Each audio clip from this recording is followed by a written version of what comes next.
Hey, what's up, everybody? I am back here with another video, and I'm going to be talking about. What was that noise? Anyways, I heard a weird noise out there, but. So, yeah, directed by Toby Hooper. This is The Funhouse.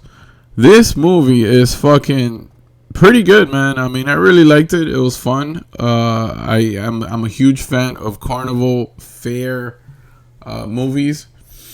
So released March 13th, 1981. It is rated R. It runs at 1 hour and 36 minutes, so it's pretty fast.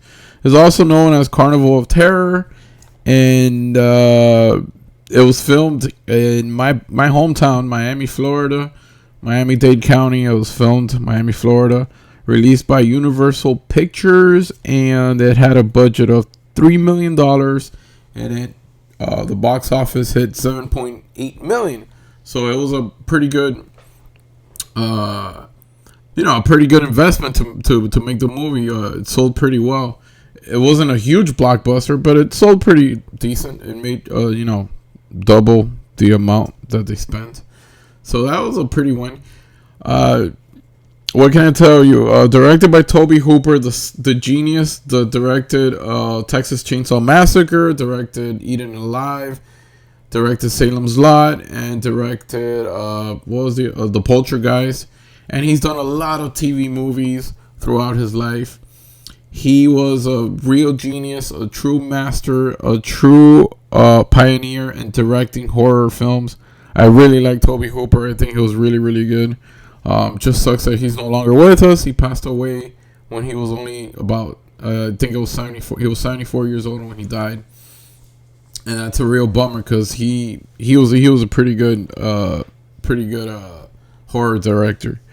This movie stars Elizabeth Berridge, Kevin Conway, William Finley, Cooper Huckabee, Miles Chapman, just to name a few, and basically the plot of this movie is pretty simple. I mean, it's a group of, let me say, it starts off with this crazy kid.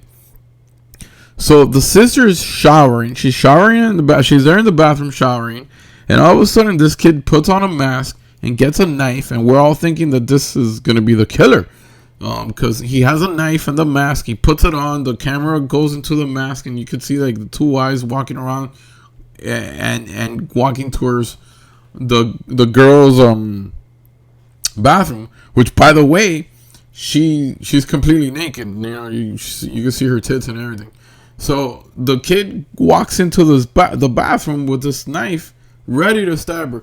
This is the kid's sister. Now the kid is probably like 10 years old, and I don't know the sister's. I don't know how old the sister is, but she's a lot older than him. And this kid opens the shower curtain, and he's gonna stab her. Well, it turns out it was a fake prop knife, and then she takes off the mask, and it turns out to be the girl's little brother. But what kind of a crazy sick joke is that? Like, why would you go to your sister's bathroom and try to kill her? And not only that, to see your sister completely naked like that, it was kind of weird to see that scene. And I was just wondering all this shit. I'm like, it really got me because I thought it was really gonna be the killer. So when that happened, it was just a joke, and then from there it goes on to, like, the sister is she's a pretty decent good girl, and she's hanging out with a kind of like rough guy. He's kind of like a bad boy, but she's pressured into going into the carnival with that guy and their friends. So she kind of like lies to the parents and saying, "Oh, we're gonna go to the movies. We're not gonna go to the carnival." Well, bullshit. They ended up going to the carnival, and they did not go to the movies. So basically, that's the story. The girl goes to the carnival. Oh, and then later on, the little boy, the brother, the crazy kid, he sneaks out of the window and leaves the house and also goes to this carnival, which made no sense. I don't even know why that even happened. It didn't add anything to the movie or anything. So the kid actually sneaks away from the parents, sneaks away from the house, walks all the way to the carnival, and he just enjoys a couple of rides there by himself. Oh well, whatever. So basically, the entire first hour and 10 minutes of this movie, I would say, is just the kids going to the fortune teller, the kids going on rides, the kids just hanging out in the fair, winning prizes, and it was kind of like, God, what the fuck am I watching? Is it a horror movie, or is it just like a documentary of 4 teenagers going around the funhouse? And it was just kind of like weird because in between here and there you would see some creepy carnies working there or just walking around by the fair. So then after all that shit happens, finally we get to the real shit where for some strange reason these kids, they ended up staying at the park while they closed. Everybody left, and then they just witnessed a murder, and things escalated from there because now they saw what really happened, and they saw that there's a monster behind the mask, behind the Frankenstein mask, and then just a lot of weird shit is going on behind the scenes in this fun house and in this carnival, and they started witnessing. So the main guy, which is this guy over here, played by Kevin, what's his name? Kevin Conway. He starts looking for them, trying to kill them, and then the monster, he has a fucked up face.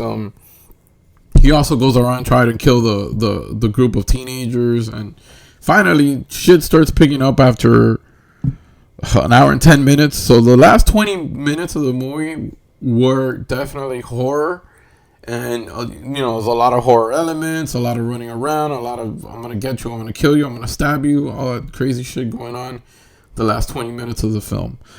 Other than that, I mean, it was pretty basic, pretty simple. I enjoyed it. It was pretty entertaining. I love carnival rides. I like that whole setting, so I'm not gonna complain about the first 1 hour and 10 minutes and nothing really did happen. Body count is really low. There's 6 total dead people, but that includes the monster, the bad guys. So it's basically only like 3 people died. I took some trivia notes that I wrote down that I want to share with you guys. I took a lot of notes here. Steven Spielberg. This is very interesting. Steven Spielberg is Tobe Hooper's friend. We all know that. And he actually asked Tobe Hooper if he could direct E.T., but Tobe Hooper declined and turned it down because he was too busy making this movie. That it was probably a career not ender, but not the best move for Tobe Hooper, because E.T. went on to be a huge blockbuster success, and this wasn't as big as E.T. Nowhere near as big as E.T. Oof, oh God. The girls in the tent were actually strippers from Miami strip club, so that was pretty interesting. Actor Kevin Conway agreed to be on the movie with the only condition that he gets to play all 3 Barkers, which it was he played the strip show Barker, the freak show, and the funhouse Barker. So he had 3 roles. This guy right here, which, by the way, there's a commentary, not a commentary track, but there's an interview with him in one of the special features, and the guy still looks amazing. And that was recorded, I don't know when it was recorded, but it was way years after 1981. It was recently. So I googled the guy, Kevin Conway, and he passed away in 2020. And that sucks because the guy was in great shape. I thought he was old. I thought he was old as shit when he was making this movie. I thought he was out of shape. I actually thought he died a long time ago. But then when I saw special features and I saw him there in the interview, I was like, holy shit, this guy's he's still alive. So that was pretty crazy that he looked even better. He looked younger. And yeah, man, this guy, I mean, he looked better the older he got, because how old was he there? He was like 30 years old when he did that. He looked old as shit. And he was only like about 30 years old when he did this movie. That's crazy to think that. Well, yeah. Well, now he's dead. He died in 2020, but it kind of sucks. I don't know what he died of. I didn't want to investigate what he died of. But I just saw that he did die in 2020, and that sucks.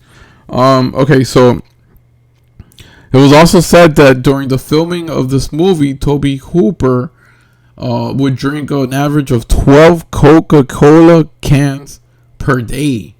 That's crazy. That's a lot of sugar. I mean, that was crazy. A lot of Coke. Tobe Hooper also got bit by a spider, a brown recluse, during the filming of the movie. What else happened? Universal Pictures bought the script due to the success of Paramount's Friday the 13th. Because they were crazy for teenage horror films. And this is basically why the monster in the movie, the monster behind the mask, was wearing a Frankenstein mask, because it was easier for them. All they had to do, it's owned by Frankenstein is owned by Universal Pictures, so it wasn't a big deal to put that Frankenstein mask on it. So, and that's basically why the monster had the Frankenstein mask on. In 1973, they made a movie called The Last House on the Left. Very, very popular movie. I'm sure a lot of people have heard of it. Well, the title, the alternate title for that movie was called The Funhouse. This is why The Funhouse was considered to be one of the video nasties from UK, because it was a big ball of confusion. Everybody thought that The Funhouse, they were referring it to The Last House on the Left, but it was this one, and it was just a mess. So just to set the record straight, this Funhouse is not in the video nasties. They're referring to The Last House on the Left, which was also known as the Funhouse. So it was all like, everybody got confused about it, but there's no reason why to put this one on the video nasties. It's not gory. There's some blood, but it's not over the top craziness or anything. And what else do we got here? Okay, so the actor Cooper Huckabee, which is the main boyfriend of the main girl, he's actually 30 years old, and he's portraying a teenage. That was pretty common back in the day, but it's just funny that happened. Also, the soundtrack is pretty decent. It's not too crazy. It's not amazing, but it's okay. I mean, overall, not a bad movie. This is the Shout Factory with the slipcover edition. The special features are right there. There is quite a few special features. That's pretty cool. And the usual TV spots, theatrical trailer, the interview with what was his name, Kevin Conway, which he looked a lot better years and years after. Another audio interview with actor William Finley. Audio commentary with director Tobe Hooper. I haven't done that yet, but I'm planning to watch it with Tobe Hooper there. So yeah, it was a pretty good. This is the art cover, which is cool. And then, of course, this is the original poster, the original cover for it. This is the one I remember the most. And this is the back part of it. And that's it. So yeah, The Funhouse. Overall, pretty decent movie. I'm going to give it a 7 out of 10. It was very, very fun to watch. And it went by really, really fast. 7 out of 10, not a bad rating, not a bad movie. I do recommend it if it's not the greatest thing in the world. You're not going to love it. It's not going to be amazing, but it's pretty entertaining, pretty fun to watch. And if you're into carnival horror movies, I definitely give this one a watch. 7 out of 10. Hope you guys enjoyed this video. I am knocking the fuck out because I'm really, really tired and I gotta go to sleep. Tomorrow's work day, like always. And hope you guys enjoyed this video. I'm not sure what I'm gonna watch tomorrow, but definitely I'm in the mood of watching a lot of movies, Halloween is coming up, and I am very excited, and I'm pretty sure you guys are very excited as well. I'm not sure what I'm going to be dressing up this year for Halloween, but I don't know. We'll see. Anyways, Funhouse, 7 out of 10. Go out, check it out. See you guys soon. Bye.